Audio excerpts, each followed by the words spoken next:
Incentive या उसे subsidy कहें, तो वो कम कर दिए जाने के बाद अब पेमेंट ऐप्स ने चार्जेस लेना शुरू कर दिया है। अब आपको कोई भी मर्चेंट पर भुगतान करने पर, यानी कि यूपीआई से जो आप भुगतान करते हैं एक क्लिक पर, उस पे आपको कहीं ना कहीं शुल्क भुगतना होगा। और इस पर बातचीत करने के लिए हमारे साथ विशेषज्ञ अभिजीत जी साथ में हैं। सर, आखिर ये क्यों शुरू हुआ अब इतने साल से, जब डिजिटल पेमेंट की लोगों को आदत पड़ गई? देखिए, ये जो शुरुआत, जो यूपीआई पेमेंट जो शुरुआत हुआ है 2017 से आया है देश में। जब नोटबंदी हुआ था, नोटबंदी के बाद सरकार ने कहा कि हमें डिजिटल फॉर्मलाइज करना है इकोनॉमी को, फिर वो इस दिशा पे सरकार यूपीआई लेकर आई।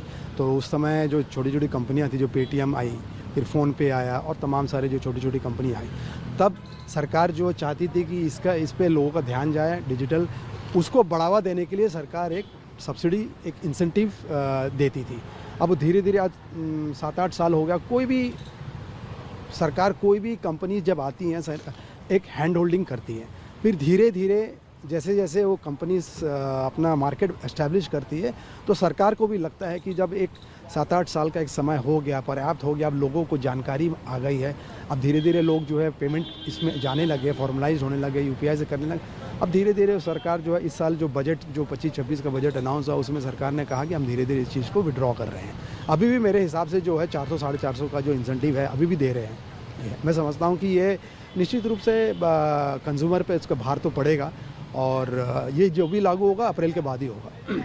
यानी कि सरकार पहले 2000 करोड़ रुपए का जो इंसेंटिव या सब्सिडी दे रही थी, अब वो 437 करोड़ रुपए के आसपास अलॉटमेंट किया गया है बजट में जी। तो ऐसी स्थिति में जाहिर सी बात है कि जो पेमेंट ऐप कंपनियां हैं उनका खर्च बढ़ रहा होगा, तो वो सीधे कंज्यूमर से वसूलने की दिशा में अब कदम बढ़ा रही हैं। निश्चित रूप से ऐसे ही होता है, जब जब सरकार सब्सिडी देती है धीरे धीरे, कोई परमानेंट सब्सिडी, कोई परमानेंट फीचर तो है ही नहीं। कोई भी बिज़नेस को एस्टैब्लिशमेंट करने के लिए सरकार जब लाती है, पहले सब्सिडी देके प्रोत्साहन करती है, फिर एक समय आने के बाद उनको लगता है कि हाँ, ये कंपनी अब सक्षम हो गई है, अपने पैरों पे खड़े हो गई है, तो धीरे धीरे इस चीज़ को, सब्सिडी को विड्रॉ करती है। रहा सवाल पीएलआई को भी पीएलआई स्कीम भी देख लीजिए। अब धीरे धीरे पीएलआई को भी सरकार जो है धीरे धीरे कुछ सेक्टर में जो है पीएलआई को भी अब सरकार जो विड्रॉ कर रही है, तो सेम है। तो सरकार की शुरू से प्रवृत्ति रहती है कि कोई कंपनी को हैंड होल्डिंग करे, बढ़ावा दे, मार्केट समझे, कंपनी भी चीज़ों को, उस चीज़ को ठीक से ये करे, उसका लाभ उठाए, फिर धीरे धीरे विड्रॉ करे। निश्चित रूप से कभी भी कुछ भी चीज़ जो सरकार जब विड्रॉ करते, कंज्यूमर पर उसका प्रभाव पड़ता है, और कंपनी तो वसूली करेगी, कंज्यूमर से ही लेगी। एक सर्विस जो आपको प्रोवाइड कर रही है, तो उसका सर्विस चार्ज जो है लेगी। लेकिन जो कैश है उसकी हैंडलिंग में, उसको बनवाने में, उसका निर्माण में, सब में खर्च आता है। तो ऐसी स्थिति में जाहिर सी बात है कि लोग कैश खर्च करना ज़्यादा पसंद करेंगे, क्योंकि उन्हें अगर 1% भी देना पड़ रहा है किसी एक यूपीआई पेमेंट पर, तो फिर वो जाहिर सी बात है कि कैश की तरफ उनका रुझान बढ़ेगा। तो ऐसी स्थिति में फिर से वही दौर लौटेगा जैसे पहले था। देखिए, ये तो ऐसा है कि एक फ्लिप साइड तो होता ही है, सीधी सी बात है। अगर आप कह रहे हैं कि अब लोग जो है कैश की तरफ और ज़्यादा आकर्षित, पर लेकिन आपको ये भी देखना है कि इसके एडवांटेज भी है।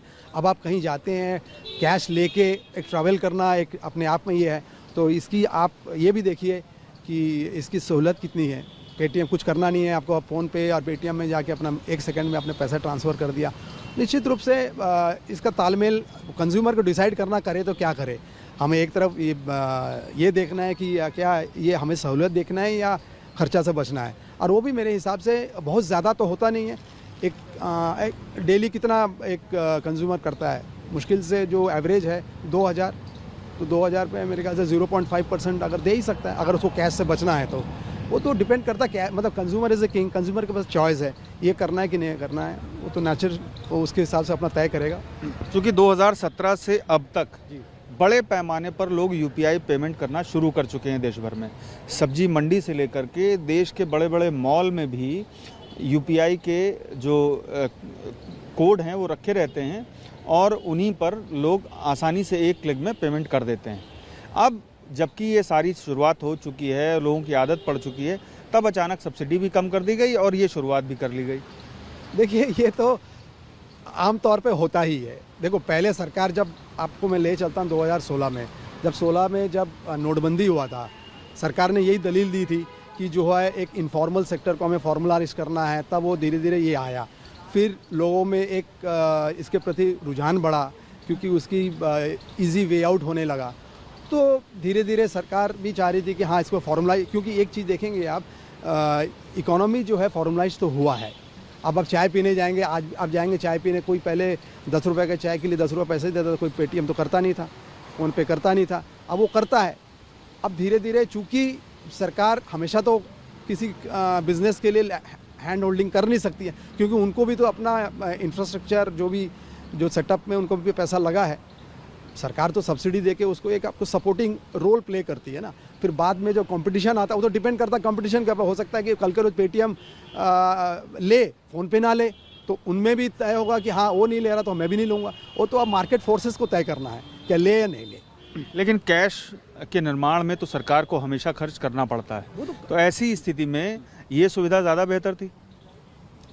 निश्चित रूप से सर देखिए, अब डिजिटल पेमेंट है और दूसरा हो गया, सरकार कह रही है कि अभी जो डिजिटल रुपीज़ की भी बात कर रही है। हो सकता है आने वाले दिनों में डिजिटल रुपीज़ की तरफ हम बढ़े, यानी कि सरकार डिजिटल रुपी ले आएगी तो ये सारे जो पेमेंट ऐप हैं इनकी जो शुल्क वाली कहानी है ये पूरी तरह से खत्म हो जाएगी। हो सकती है धीरे धीरे उसकी शुरुआत चल रही है। इसमें थिंक टैंक इस पर भी सोच रहे हैं कि डिजिटल करेंसी क्या है।